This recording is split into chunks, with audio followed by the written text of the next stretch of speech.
As a Pittsburgh Steelers fan, there are certain things I'm willing to put up with when we lose games. Sometimes you just don't get the players that you need. They're just not good enough. Sometimes you could be winning an entire game and lose by a field goal. Sometimes you just don't make the plays and get your butt kicked, and that's the end of it. But you still see effort on those plays. You still see physicality on those plays. You still see Steelers selling themselves out, not worried about their bodies, putting it all on the line, whether it's a win or a loss. And that's why I really have a problem with the loss to the Baltimore Ravens in the playoffs when Derrick Henry went for 199 yards. We're going to let Bill Belichick break down the tape, and he's going to show you Patrick Queen playing patty cake with blockers and turning his back to the line of scrimmage and not taking on the blockers. He wanted no part of tackling Derrick Henry, and this is the type of behavior, as a Steeler fan, I cannot put up with. This is why I don't think he's the answer. And I'm not just about purging the roster every time something goes wrong. Get rid of this guy, get rid of that. I don't believe in that. I don't believe in just purging the coaching staff. But there's one unforgivable sin as a Pittsburgh Steelers fan, player, coach, and if you're part of the organization, and that's lack of physicality. It's the unforgivable sin. What is Steeler football known for? Physicality. Let's watch this disgusting tape. Let's watch Bill Belichick break it down for us, and then we'll jump into it from there. I do. And if I were Buffalo, I would pick my poison with, hey, let's stop Henry before he gets going. Mm-hmm. Let's force the best player in the field to have to get tackled 15 times in this game. It's just my opinion. I agree. So one of the adjustments the Steelers made in this game was to try to, as you said, Chris. Let me get off subject for a minute. You know why I don't really like Chris Long? And I love Howie. Because the entire time he was in the league, he made it seem like it wasn't important to him and it was no big deal. And these types of guys, it's funny how when their playing days are over, they always get back into media and now the game's important to them. But his whole time in the league, it came across to me like it wasn't important. It's not the end of the world. Who cares? That's why I'm not a fan of his at all. Take care of Henry. And here's Watt coming on the backside to try to take care of the dive. And Lamar pulls it. And there he goes. Wow. And, we've talked about this many times, Chris. Yes. Right now, Watt should be looking at who? He should be looking at the quarterback. Absolutely looking at the quarterback. That mesh in there with the ball in the running back's stomach. Does the running back have it? Does the quarterback have it? Who knows? Mm-hmm. Right. But as soon as the quarterback pulls his hands out of there, he either sees the ball and gets the quarterback. Okay, but hold on. Hold on. So TJ Watt's only job was to tackle Derrick Henry. We all know that already. Look at that running lane right there. Look at that running lane. Minkah Fitzpatrick should have been up towards the line of scrimmage. TJ gets Derrick Henry, and then Minkah takes the quarterback. Instead, Minkah Fitzpatrick is 25 to 30 yards off the ball where he's been all year. So what did the Steelers do? They gave Lamar Jackson an entire field, a running lane, just to run wild. He's clean hands, and he closes and gets the runner. Yeah. This is where patience, keeping your shoulders square, and we call it technique, surfing technique, but reading that mesh point. But you have to read the quarterback. You can't look at the running back. People are going to watch this and say, well, look what happens when you take care of Derrick Henry. Well, there's better ways to attack Lamar when it comes to the quarterback option. I think the point is you got to get both of them. Yeah. Yes, sir. It's really unfortunate. But here's kind of the play that says it all. After the ball's look at Patrick Queen. Here's three guys here all covering Lamar. Look at Patrick Queen on this play. He's already given the ball to Derrick Henry. Yeah. And again, this is what the Ravens.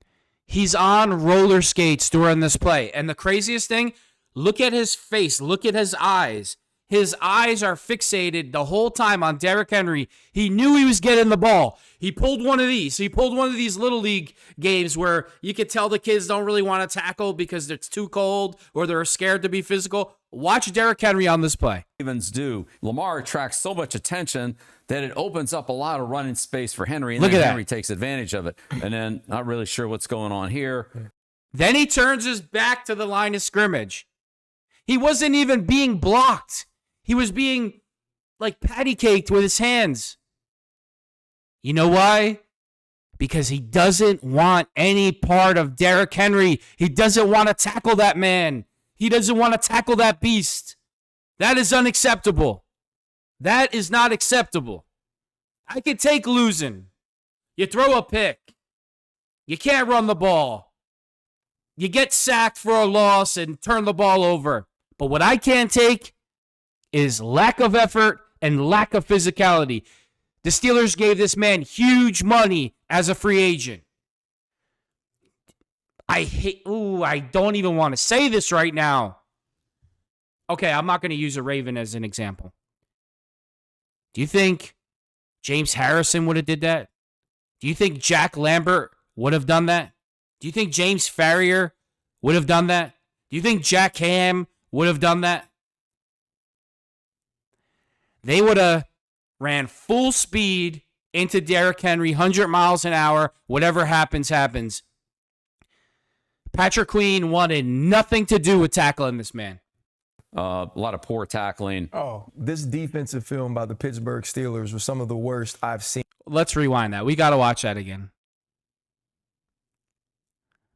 Already given the ball to Derrick Henry. Yeah. And again, this is what the Ravens do. Lamar attracts so much attention that it opens up a lot of running space for Henry. Okay, where are the safeties also? Like, what are they doing on this play? Like, nobody ran to the ball. When Derrick Henry gets to the football, when Derrick Henry gets the football, there has to be a sense of urgency where everybody has to get to the football because they know the damage that he could do. Zero urgency. And Patrick Queen, he's not being blocked on this play. He knew Derrick Henry was getting the ball. Instead of making a beeline coming straight for Derrick Henry, he purposely goes in the opposite angle and then spins and takes himself out of the play. It's not my imagination. And then Henry takes advantage of it. And then not really sure what's going on here.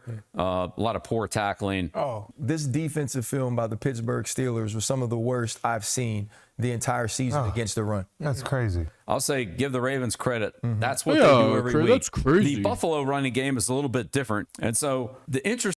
All right, I'm done. And it's not just one play. You know, they're just breaking down plays that happen. It's sad. It really is sad that the Pittsburgh Steelers lost in that fashion. You know, 200 yards rushing. Derrick Henry averaged 6.9 yards a carry. Lamar Jackson, 5.9 yards a carry. I mean, that's just a sorry bunch. Effort, physicality, having pride. Stopping the run is an attitude. It's an attitude of, I'm going to impose my will on you. I don't care how tough you think you are. You're going to find out who's tougher today. And the Pittsburgh Steelers blinked. Mike Tomlin always says, we didn't blink. We didn't blink. Well, they blinked. As a collective group, for the most part, they did not want to tackle Derrick Henry, and that is unacceptable. That is unacceptable. I know they can't part ways with Patrick Queen. I mean, they might be able to, but it's going to be, who knows what the cap hit is? I have no clue. But something, you're going to say, you're making a big deal out of nothing. You're just being dramatic. You know, you're mad that they lost. The heart and soul of your defense. I mean, I know TJ Watt is the heart and soul. You understand? I'm saying from a positional standpoint. The inside linebacker. The guy that's supposed to set the tone. You don't think that Jim Harbaugh knew that Patrick Queen doesn't like it? Of course he knew. Why do you think the Ravens let him walk? Why do you think the Ravens let him go? They saw the tape. They knew what he was doing. They know he takes plays off. That's why they let him walk. And that's one bad thing about bringing a division rival into your locker room is that the team that he played for knows all his weaknesses when you play him when he's on your team. This is like, the cardinal sin is baseball is like betting on the game. Well, when it comes to football and being a Steeler, this is the cardinal sin. Not being physical, lack of effort. I can't accept this. I really hope the Pittsburgh Steelers are looking for a linebacker in the draft. I don't really like to keep going the free agency route. I don't. I like to bring in our own players from the draft and mold them into the Steeler way and what we want them to be. I'm not a big fan of free agency. The only reason why I'm a big fan of free agency this year is because if the Steelers, I'm all in on Sam Darnold. Jalen Milrose, why are we going to draft a quarterback, waste a first-round pick on a guy that's not polished? So we got another unpolished quarterback standing next to Justin Fields. That's Justin Fields 2.0. I want a guy, as soon as you put him in the game, you know you got a chance to win the game. Without question, Sam Darnold, if you put him in the game, no matter who you're playing, you got a chance to win the football game. If a guy is not polished, not ready to play, you have no chance to win the game. Justin Fields is 20 times better than Jalen, whatever his name is, Milrose. I don't care. It doesn't matter. I don't want him. The Steelers better do something else with that draft pick. And I know I'm already setting myself up for disappointment because Art Rooney's already said that he wants 2 quarterbacks in the room that have a similar skill set. I believe that's a mistake. I made a video yesterday. These coaches work 24 hours a day.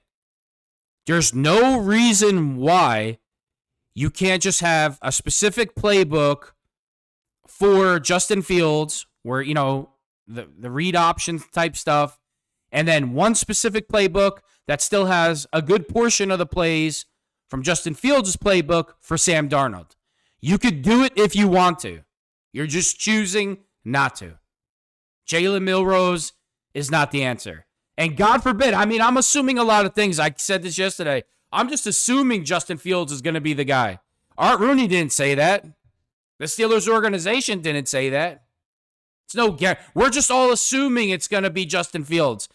Could you imagine if it's Russell Wilson again? Lord help us all. The toughest decision I had to make today before I made this video, and it was tough. It was super, super tough. What Christmas sweater was I going to wear today?